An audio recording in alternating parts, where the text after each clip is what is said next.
walking onto Macquarie Point to announce what seemed to be inevitable following weeks of criticism of the proposed stadium.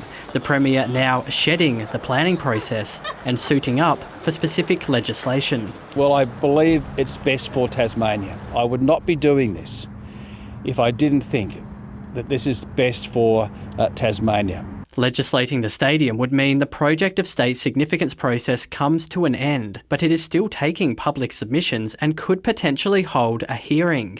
The process has so far highlighted a wide range of issues with the stadium, including its impact on state debt, the squeeze for pedestrians and traffic, and handling sensitive on-site material.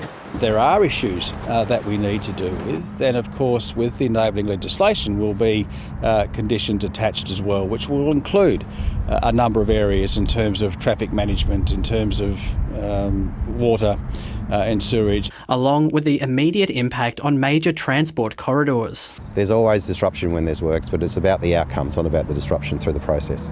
The Premier hopes to have the legislation pass the lower house in late June and the upper house in early July, with construction to start before Christmas. He can already rely on the support of Labor, but needs at least 2 upper house independents. I don't think this is something we want to scrape home by one vote. I think it's something that we can actually bring people's feedback to, address the concerns.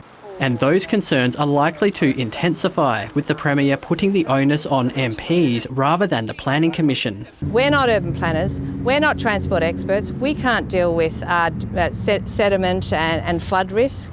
It is a disgrace that Jeremy Rockcliffe is going to ram through this legislation. The Premier is putting every independent in the upper house in an invidious position to make a decision based on incomplete evidence, not informed by the independent planning process, is an incredibly disrespectful thing to do. One decision made, but many more hurdles still to overcome.